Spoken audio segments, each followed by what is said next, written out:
to, especially talking to young men about this, is like, well, and that's the other thing too, is I think the world is full of darkness, let's say.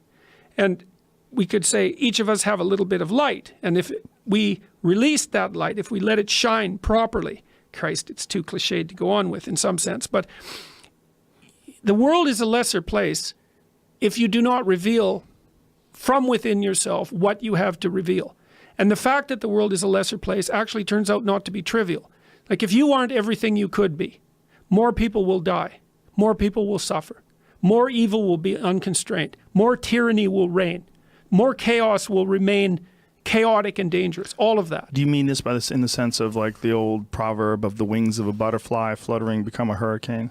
It's something similar to that, but it can even be more local. It's like your family is more messed up than it could be if you were less messed up than you are. Right. So if you just got your act together, like 10% more, your family would be 1% better. Right. It's like, well, do it. And that would ripple off into the people that they interact with. Yes, and it ripples fast. Yes. That's the other thing that's so cool is that, like, people think, well, there's 7 billion of us, and each of us is just this separate dust mote, like floating in the cosmos, and what the hell difference does it make what you do anyways? It's like, that is not how we're connected.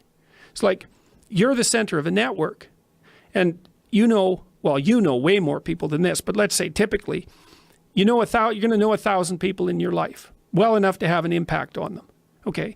And each of those 1,000 people is going to know 1,000 people. So you're 1 step from 1 million and 2 steps from 1 billion. And we are networked, technically. That's how human interactions work. And so when you do something that you shouldn't do, it's worse than you think. And when you do something that you should do, it's better than you think. And so you think, well, this is why I've been telling people, well, clean up your room. It's like, well, your room is actually networked too. It's not that easy to clean up your room, to set it. So you want your room to be set up so that when you walk in there, it tells you to be better than you generally are.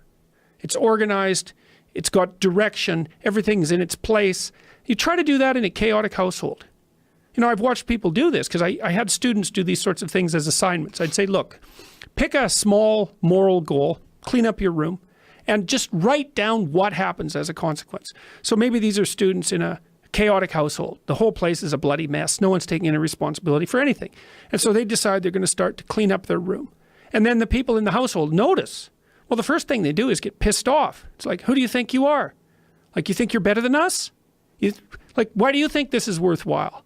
Who died and made you God? All of that. So just by trying to organize this little part of their life, they immediately run into the people whose actions they're casting in a dim light by trying to improve themselves to some degree. They might have to have like a thorough war in their household to be allowed to do something as simple as keep the room orderly.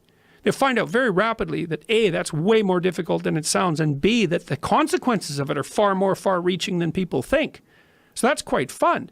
You know, because maybe part of it is that like everything around you is full of potential. Everything. Maybe more potential than you could ever possibly utilize. And so maybe all you have is this little rat hole of a room in some rundown place in the world. It's like, fix it up. There's more there than you think. See what happens if you fix it up. And you'll fix yourself up simultaneously because you'll have to get disciplined in order to fix up the room. And then you have a fixed up room and you'll be a more fixed up person. It's like, you think that nothing will happen as a consequence of that? It's like all hell will break loose as a consequence of that. It's really worth trying. It is worth trying, and it's a concept that seems alien to people. But if you think about it, it makes sense. Well, people don't take what they have right in front of them seriously enough. It's like the wasting time thing. They don't do the arithmetic. You know, and they also don't understand. They devalue what they have right in front of them. Like another client I worked with was having a hard time putting his kid to bed at night.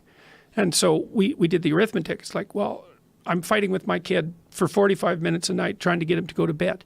Okay, so let's analyze that. All right, so what does that mean? Well, it means that both of you end the day upset. That's not so good, because why would you want that? It means that you're spending 45 minutes fighting when you could spend 20 minutes doing something positive, like reading to him, say. It means that you don't get to spend that time with your wife, so she's not very happy with you, plus you're annoyed because you don't see her, plus you blame it on the kid because he's the proximal cause. It's like, that's pretty damn ugly. And then let's do the arithmetic. It's like 7 days a week, 45 minutes a day. Let's call that 5 hours, 20 hours a week, 240 hours in a year. You're spending a month and a half of work weeks fighting with your 4-year-old son. You think you're going to like him? You don't like anyone you spend a month and a half a year fighting with. It's a bad idea. Fix it. It's important. Get him to bed. Make it peaceful. You do it like these things that repeat every single day. That's a motif in this book too. Your life isn't margaritas on a beach in Jamaica.